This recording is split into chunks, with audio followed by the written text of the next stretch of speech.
আত্মার যে একটা টান হৃদ্রতা এটা অনেক কমে গেছে বাংলাদেশে, যেটা কিন্তু বিদেশে নাই। বিদেশে যখনই আমরা একটা কোনো প্ল্যান করি, নওশিন, টনি ভাই, কি রোমানা, কি বিপাশা আপু বা যারা আছে অনেকেই আছে আপনারা জানেন, তো মিলা আরও অনেকেই, তো সবাই, শ্রাবন্তী, তমাল আপু, তারপরে আমাদের শিন বকুল আন্টি, মোনালিসা, নাফিজা, তো বলে শেষ করা যাবে না, বিন্দু তো আসা যাওয়া করে, তো এতগুলো আর্টিস্ট।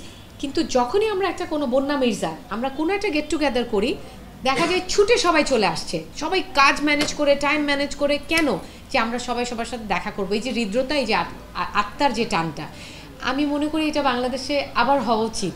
আগের মতো অনেক কমে গেছে। মাঝে মাঝে মিস করি, অনেক মিস করি তা না, কারণ কি ভাইয়া, ধরো যে আমরা কিন্তু যখন অ্যাক্টিংটা আমরা কমিয়ে দিয়েছি বা অলমোস্ট আমাদের জায়গা ছেড়ে আমরা অন্য জায়গায় প্রায়োরিটি চুজ করেছি, তখন যেটা হয়েছে যে অলরেডি আমরা স্যাচুরেটেড সিচুয়েশনে, মানে কাজ করতে করতে করতে করতে আমরা টায়ার্ড হয়ে গেছি যে এখন একটু ব্রেক নেই। সো তখন আমরা ব্রেকটা নিলাম। হ্যাঁ, ব্রেকটা নিয়ে আমি অন্য একটা জায়গায় প্রায়োরিটি দিলাম, সংসার, বাচ্চা, ঘর, তারপরে আমি আবার ব্যাক করলাম। সো মেয়েদের ক্যারিয়ারে কখনো আসলে যে রেল লাইনের মতো স্মুথ যায় না, অলওয়েজ আপস অ্যান্ড ডাউনস যায়।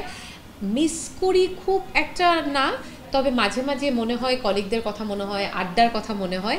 তবে ভালো একটা ক্যারেক্টার টেলিভিশনে দেখলে তখন মনে হয় যে এই ক্যারেক্টারটা হয়তো বা আমি আর একটু ভালো করতে পারতাম, বা এই ক্যারেক্টারটা আমি করলে হয়তো বা এভাবে করতাম।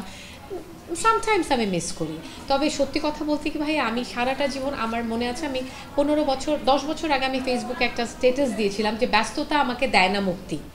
হ্যাঁ, ব্যস্ততা আমাকে দেয় না মুক্তি, কারণ হচ্ছে যে আমি আমার জীবনে খুব অল্প বয়স থেকে কাজ শুরু করেছি, সবসময় দেখা গেছে যে কিছু না কিছু নিয়ে আমি সবসময় ব্যস্ত থাকি।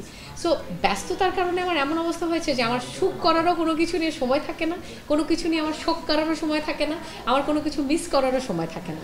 So I live my life, I enjoy my life, I enjoy my motherhood. আমি আমার জীবনের প্রতিটা মুহূর্ত, প্রতিটা সেকেন্ড আমি খুব এনজয় করি। তোমার ভাইয়া আলহামদুলিল্লাহ, মাশাল্লাহ, তোমরা জানো ও নিউ ইয়র্কে থাকে, he is a detective there. So ও আমাকে একদম মানে বটগাছের মতো ছায়া দিয়ে রাখে চারিপাশে, যাতে আমার কখনো কোনো সমস্যা না হয়। সে আমাকে তার মাথার মুকুট বানিয়ে রেখেছে। সো যে জায়গা থেকে হচ্ছে যে আমি আমার প্রতিটা সেকেন্ড আমি খুব এনজয় করি।